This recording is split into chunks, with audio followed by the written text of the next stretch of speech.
Innal hamdalillah nahmaduhu wa nasta'inuhu wa nastaghfiruh wa na'udzu billahi min shururi anfusina wa sayyiati a'malina may yahdihillahu fala mudhillalah wa may yudlil fala hadiyalah.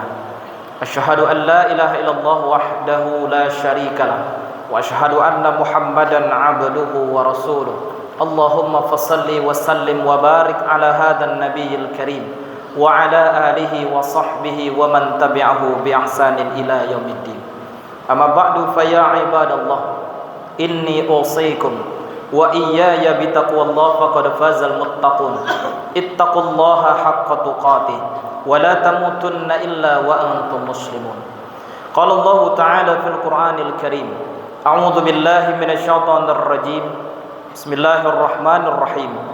Inna iddatash syuhuri 'indallahi 12 syahran fi kitabillahi yawma khalaqas samawati wal arda minha arba'atun hurum.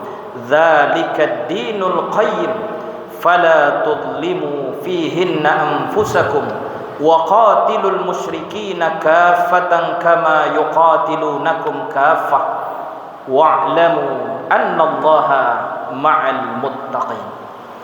Bapak-bapak, saudara-saudara kaum muslimin, jemaah Jumat rahimakumullah. Segala puji dan syukur kita haturkan kehadirat Allah Subhanahu wa taala atas segala nikmat yang Allah limpahkan dalam kehidupan kita. Mulai daripada nikmat hidup, nikmat iman dan Islam, kesehatan dan kesempatan, sehingga sampai dengan siang hari ini alhamdulillah kita masih dapat hadir untuk menunaikan kewajiban kita sebagai seorang muslim laki-laki balik berakal. Di hari Jumat ini Allah wajibkan kepada kita semua untuk melaksanakan ibadah Jumat sebagaimana yang sedang kita lakukan pada saat ini. Mudah-mudahan Bapak dan saudara kaum muslimin, seluruh amal ibadah yang kita lakukan, baik yang sudah berlalu, yang sedang kita laksanakan dan yang akan datang, kiranya Allah berkenan untuk menerimanya dan memberikan balasan terbaik dengan surganya Allah Subhanahu wa ta'ala. Salawat dan salam kita doakan kepada Allah, semoga senantiasa Allah curahkan buat junjungan kita, tauladan hidup kita, yakni baginda Rasulullah Muhammad sallallahu alaihi wasallam, dengan iringan doa Allahumma salli ala Muhammad wa ala ali Muhammad. Bapak dan saudara kaum muslimin, jemaah Jumat rahimakumullah, izinkan khatib dalam kesempatan yang singkat ini untuk menyampaikan khutbah di hadapan kita bersama, di mana kita jadikan sebagai rujukannya firman Allah Subhanahu wa taala dalam Al-Qur'an, surah At-Taubah ayat 36. A'udzu billahi minasyaitonir rajim. Bismillahirrahmanirrahim. Inna iddatash syuhuri 'indallahi 12 syahran fi kitabillahi yawma khalaqas samawati wal arda minha arba'atun hurum. Dzalikad dinul qayyim fala tadlimu fihinna anfusakum wa qatilul musyrikina kaffatan kama yuqatilunakum kaffah wa'lamu annallaha ma'al muttaqin. Sesungguhnya jumlah bulan menurut Allah adalah 12 bulan, sebagaimana dalam ketetapan Allah pada waktu Allah menciptakan langit dan bumi, di antaranya ada 4 bulan haram. Itulah ketetapan agama yang lurus, maka janganlah kamu menzalimi dirimu dalam bulan yang 4 itu, dan perangilah kaum musyrikin semuanya sebagaimana mereka pun memerangi kamu semuanya, dan ketahuilah bahwa Allah beserta orang-orang yang bertakwa. Bapak dan saudara kaum muslimin, jemaah Jumat rahimakumullah, ayat ini memberikan informasi kepada kita bahwa jauh sebelum manusia mengenal penanggalan dalam kehidupannya, jauh sebelum adanya kalender yang dikenal oleh manusia, bahwa Allah Subhanahu wa ta'ala telah menetapkan bahwa bilangan dalam satu tahun adalah 12 bulan. Dan di antara 12 bulan itu, kata Allah, ada di antaranya 4 bulan haram. Kata haram di situ Bapak dan Saudara bukan bermakna tidak boleh kita lakukan, tidak boleh kita makan, akan tetapi haram dalam makna bahwa ada bulan-bulan yang mulia, ada bulan-bulan yang memiliki kedudukan tinggi di hadapan Allah Subhanahu wa taala. Di antara 4 bulan haram itu, Bapak dan Saudara kaum muslimin, yang pertama adalah bulan Muharram, kemudian yang kedua adalah bulan Rajab, kemudian yang ketiga adalah bulan Zulqa'dah ataupun Zulqaidah, dan yang keempat adalah bulan Zulhijjah. Maka kalau kita sudah berada di bulan-bulan haram, maka di dalam bulan haram itu Allah Subhanahu wa taala mengharapkan kepada kita untuk senantiasa meningkatkan iman dan ketakwaan. Sebaliknya, ada beberapa larangan yang disebutkan oleh Allah dalam ayat ini. Di antaranya, tidak boleh kita menzalimi diri kita sendiri. Melakukan kezaliman terhadap diri dan orang lain merupakan sesuatu perbuatan yang dilarang oleh Allah Subhanahu wa taala.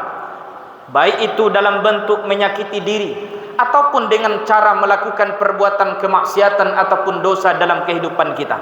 Dalam ayat yang lain, Bapak dan Saudara kaum muslimin, Allah juga mengingatkan, janganlah engkau jatuhkan dirimu, janganlah engkau jerumuskan dirimu ke dalam sesuatu yang dapat membuat kemudaratan dalam dirimu.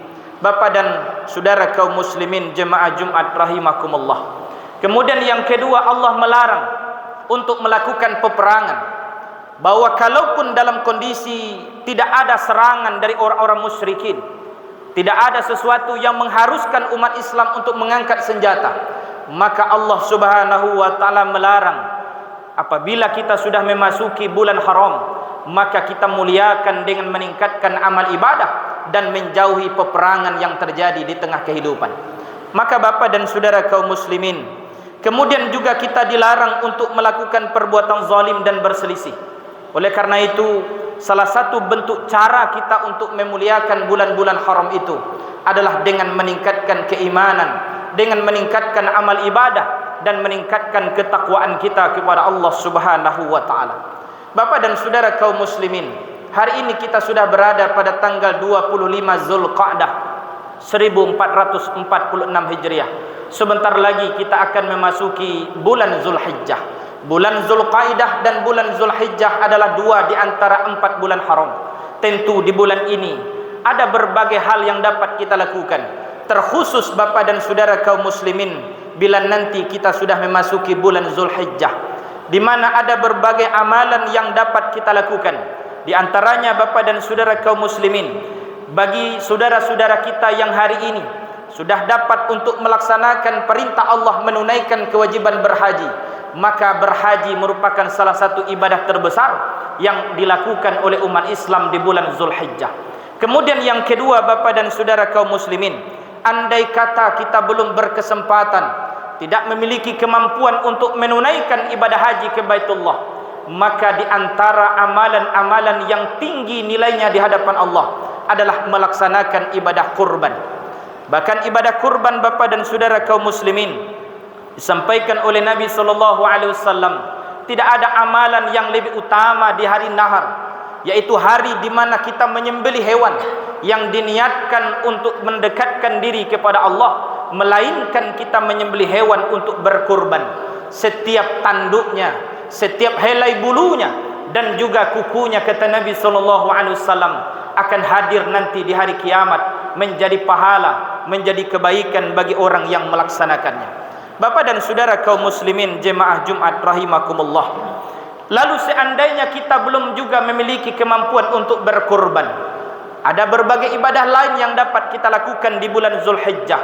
Di antaranya Bapak dan Saudara kaum muslimin adalah melaksanakan puasa sunnah. Di samping puasa sunnah yang biasa dilakukan, mungkin puasa sunnah Senin dan Kamis, ataupun puasa Ayyamul Bid 3 hari di tengah bulan, atau mungkin Bapak dan Saudara kaum muslimin mengganti puasa bagi ibu-ibu yang mungkin di bulan Ramadan kemarin ada beberapa hari yang mereka tinggalkan.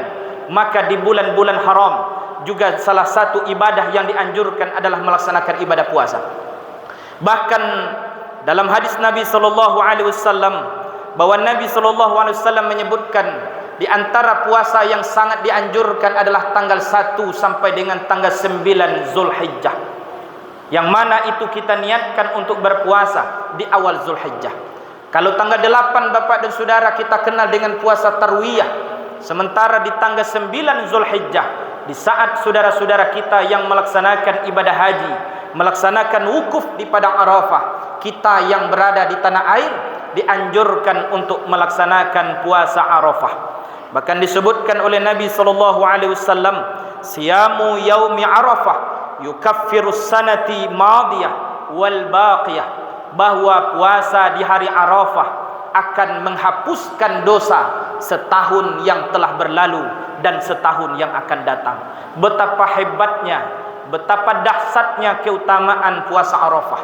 Karena itu Bapak dan Saudara kaum muslimin, melaksanakan ibadah puasa, baik itu puasa yang menjadi kewajiban untuk diganti karena meninggalkan puasa Ramadan, ataupun puasa sunnah yang kita lakukan, maka ini mendapatkan sesuatu ganjaran yang sangat besar di hadapan Allah Subhanahu wa taala. Bapak dan Saudara kaum muslimin, andaikan puasa tanggal 1 sampai dengan tanggal 9 pun tidak mampu kita lakukan, maka ada kesempatan lain, bahwa sebelum kita melaksanakan penyembelihan kurban, semenjak waktu fajar, waktu subuh di hari tanggal 10 Zulhijjah, mari kita berpuasa sampai selesai khatib naik mimbar, baru kemudian kita makan dan minum. Itulah perbedaan Bapak dan Saudara kaum muslimin. Bila kita memasuki hari raya Idul Fitri, Nabi sallallahu alaihi wasallam mencontohkan, sebelum berangkat untuk menunaikan salat Id, maka Nabi makan dan minum. Tetapi kalau dalam melaksanakan salat Idul Adha, Nabi sallallahu alaihi wasallam berpuasa sampai selesai khutbah disampaikan pada saat itu. Bapak dan Saudara kaum muslimin jemaah Jumat rahimakumullah. Di samping itu Bapak dan Saudara kaum muslimin, ada lagi ibadah yang dapat kita lakukan sebagaimana yang dicontohkan oleh Nabi sallallahu alaihi wasallam, bahwa ketika beliau melaksanakan kurban, maka pada tanggal 10 Zulhijjah Bapak dan Saudara sampai dengan tanggal 13 hari tasyrik, maka di 4 hari itu Nabi SAW mencontohkan untuk memperbanyak kalimat takbir, untuk memperbanyak kalimat tahlil, untuk memperbanyak kalimat tasbih dan juga tahmid kepada Allah Subhanahu wa taala. Karena itu Bapak dan Saudara kaum muslimin, ketika kita akan melaksanakan salat Idul Adha, dimulai dengan takbir. Kita memperbanyak takbir, Allahu Akbar, Allahu Akbar, La ilaha illallah wallahu akbar, Allahu akbar walillahil hamd. Lalu kemudian selesai salat wajib, biasanya Nabi SAW juga memperbanyak kalimat takbir, tahmid, tahlil, dan juga memperbanyak kalimat-kalimat zikir kepada Allah Subhanahu wa taala. Bapak dan Saudara kaum muslimin jemaah Jumat yang dimuliakan Allah, di antara bapak-bapak saudara yang sudah berniat untuk melaksanakan kurban pada tahun ini, ada lagi ibadah yang disunnahkan oleh Nabi SAW, bahwa bila kita sudah berniat untuk berkurban pada tahun ini Bapak dan Saudara kaum muslimin, maka Nabi SAW mengingatkan, bila engkau sudah mengetahui bahwa sudah masuk tanggal 1 Zulhijjah, lalu kemudian engkau berniat untuk berkurban pada tahun itu, maka Nabi SAW menganjurkan agar tidak memotong kuku dan rambut. Idza ra'aitum hilalan dzulhijjah wa arada ahadukum ayyudhi falyumsik an sya'rihi wa azfarihi. Bila engkau sudah melihat hilal bulan Zulhijjah, artinya sudah masuk tanggal 1 Zulhijjah pada tahun itu, lalu engkau sudah berniat untuk berkurban, maka Nabi SAW menyampaikan, falyumsik an sya'rihi wa azfarihi, maka biarkan rambut dan kukunya. Artinya Bapak dan Saudara kaum muslimin, salah satu sunnah yang ditinggalkan, dicontohkan oleh Nabi SAW bagi para peserta kurban, maka sebaiknya untuk tidak memotong kuku dan rambut sampai hewan kurbannya disembelih. Pada hari dibolehkan untuk menyembelih hewan kurban, yaitu pada tanggal 10 Zulhijjah sampai dengan tanggal 13 Zulhijjah. Dalam hadis disampaikan oleh Nabi SAW, kullu ayyamit tasri' zabhun, bahwa seluruh hari tasri' merupakan hari untuk menyembelih hewan. Bapak dan Saudara kaum muslimin jemaah Jumat rahimakumullah, mudah-mudahan bulan-bulan haram yang sedang kita lewati ini Bapak dan Saudara dapat memacu semangat kita untuk meningkatkan amal ibadah kita kepada Allah. Maka niscaya Bapak dan Saudara, amal ibadah yang kita lakukan di bulan yang mulia, di bulan yang memiliki kedudukan tinggi di hadapan Allah, tentu juga akan diimbangi dengan pahala, dengan ganjaran yang berlipat ganda dari Allah Subhanahu wa taala. Sebaliknya, bila kita melakukan kemaksiatan di bulan yang dimuliakan oleh Allah Subhanahu wa taala, maka kemaksiatan, perbuatan dosa yang kita lakukan juga akan dilipat gandakan dosanya di hadapan Allah Subhanahu wa taala. Untuk itu Bapak dan Saudara kaum muslimin, mari kita pergunakan kesempatan di mana pada kesempatan ini kita masih berada di bulan-bulan haram. Mari kita tingkatkan amal ibadah kita, mari kita tingkatkan iman dan ketakwaan kita. Mudah-mudahan andaikan datang waktunya, kita akan kembali kepada Allah Subhanahu wa taala. Allah wafatkan kita dalam keadaan baik, dan Allah wafatkan kita dalam keadaan husnul khatimah. Fa'tabiru ya ulil absar la'allakum tuflihun.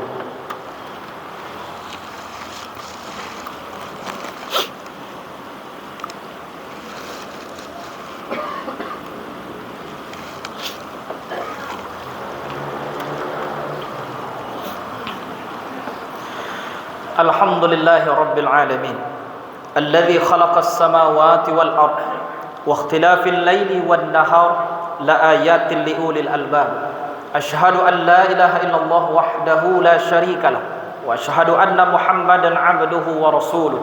اللهم فصل وسلم وبارك على هذا النبي الكريم وعلى آله وصحبه ومن تبعه بإحسان إلى يوم الدين. أما بعد فيا عباد الله، إني أوصيكم وإياي بتقوى الله. لقد فاز المتقون. اتقوا الله حق تقاته ولا تموتن إلا وأنتم مسلمون. قال الله تعالى في القرآن الكريم: أعوذ بالله من الشيطان الرجيم. بسم الله الرحمن الرحيم. إنا أعطيناك الكوثر فصل لربك وانحر إن شانئك هو الأبتر.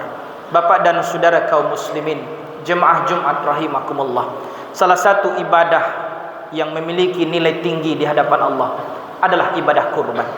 Oleh karena itu Allah Subhanahu wa taala mengingatkan dalam Al-Qur'an surah Al-Kautsar ayat 1 sampai dengan ayat yang ketiga, sesungguhnya kami telah memberikan nikmat yang begitu banyak kepadamu. Karena itu dirikan salat karena Tuhanmu dan berkurbanlah. Sesungguhnya orang-orang yang membenci Nabi sallallahu alaihi wasallam adalah mereka yang terputus dari kasih sayang Allah Subhanahu wa taala. Innallaha wa malaikatahu yusalluna 'alan nabi ya ayyuhalladzina amanu sallu 'alaihi wa sallimu taslima. Allahumma shalli 'ala Muhammad wa 'ala ali Muhammad kama shallaita 'ala Ibrahim wa 'ala ali Ibrahim wa barik 'ala Muhammad wa 'ala ali Muhammad kama barakta 'ala Ibrahim wa 'ala ali Ibrahim innaka Hamidum Majid. اللهم اغفر للمسلمين والمسلمات والمؤمنين والمؤمنات الأحياء منهم والأموات إنك سميع قريب مجيب الدعوات يا قاضي الحاجات. اللهم اجعلنا من التوابين واجعلنا من المتطهرين واجعلنا من عبادك الصالحين. اللهم أعني على ذكرك وشكرك وحسن عبادتك. اللهم يا مقلب القلوب ثبت قلوبنا على دينك وعلى طاعتك. ربنا ظلمنا أنفسنا وَلَمْ تَغْفِرْ لَنَا وَتَرْحَمْنَا لَنَكُونَنَّ مِنَ الْخَاسِرِينَ. رَبَّنَا آتِنَا فِي الدُّنْيَا حَسَنَةً وَفِي الْآخِرَةِ حَسَنَةً وَقِنَا عَذَابَ النَّارِ. عباد الله، إن الله يأمر بالعدل والإحسان وإيتاء ذي القربى وينهى عن الفحشاء والمنكر والبغي يعظكم لعلكم تذكرون ولذكر الله أكبر.